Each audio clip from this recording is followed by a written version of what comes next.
Hello everyone, you are watching a fragment of the countdown program from February 9, 2023. Today is Thursday. See the full version on Patreon. And thanks to everyone who is becoming our patrons right now. And do not forget to subscribe to Daily Motion, because the main content of our channel is here from now on. Yesterday's visit by Ukrainian President Zelensky to London and Paris, followed by political statements, gave a very clear picture of what is to come.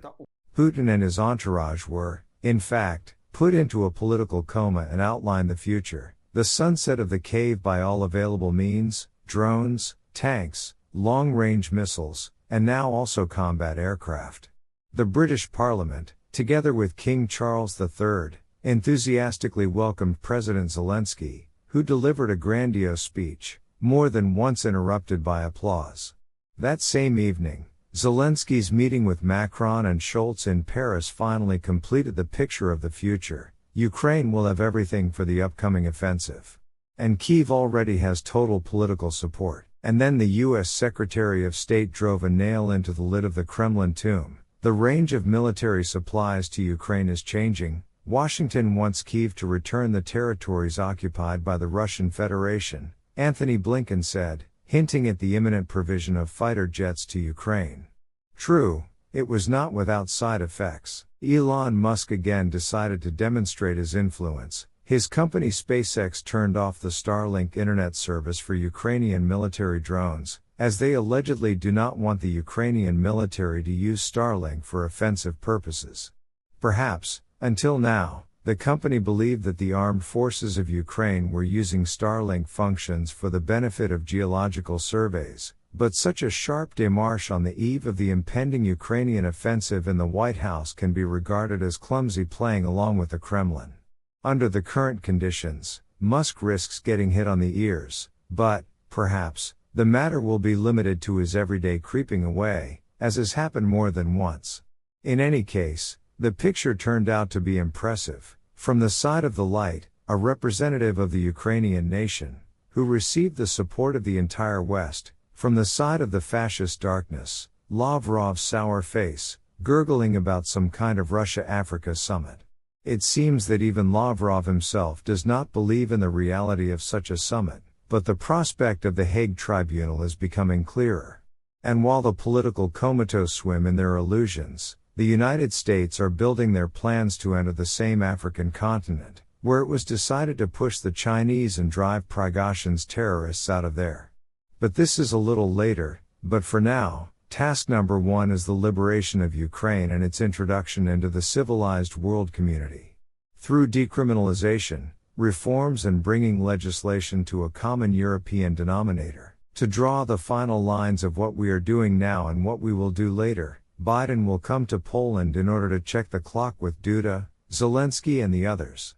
And then, offensive, do 1, do 2, do 3. But at the moment, the offensive initiative is in the hands of Gerasimov. According to Ukrainian military estimates, the Russians currently have 1,800 tanks, 3,950 armored vehicles, 2,700 artillery systems, 810 Soviet Grads and Smerks, 400 fighter jets, and 300 helicopters.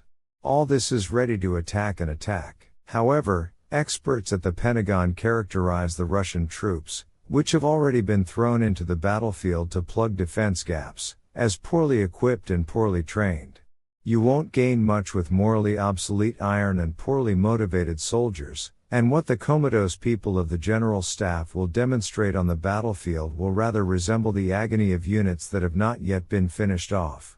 Putin's rush is being purged, first on the battlefield, and then on the world map. It was not for nothing that Biden's speech in Congress did not include the word Russia itself. And it was not just a sign for humanity, it was a verdict for the Kremlin. Hi all. So, they fell under a cruel batch. Oh. It unwound us, horror. The leg is here, but there is no help. Explosion, you'll understand if you're shooting your own oar. No one is pulling it out. Here it is, the argument. There was only one left. Come on, I love you all. Hit hard, damn. Become patrons of our channel right now and look further in this program. Ukrainian President Zelensky at the EU summit in Brussels today announced 4 conditions that must be met as soon as possible. In addition, he convinced Macron and Scholz to provide Ukraine with fighter jets. The Hague finally acknowledged the obvious. The Hague investigation called Putin responsible for the Boeing crash over Donbass in 2014. The system is grouping, preparing for the inevitable. Roskomnadzor has compiled a list of 804 potential foreign agents. Taking into account the already recognized foreign agents, a list of the Golden Thousand was obtained, and these are the faces of the future asset. After the collapse of Putinism, the system will allow them to occupy certain floors to form a new government. Due to the fact that the United States targeted PMC Wagner and its patron Prigozhin, the latter was ordered to slightly moderate their activity.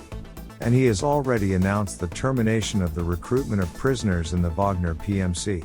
The population of Russia is also sinking into a coma, in an attempt to hide from the frightening reality. Numerology and tarot, wish fulfillment and conscious thinking, meditation and neurographics, all these areas were included in the list of the fastest growing segments of online education in Russia in 2022.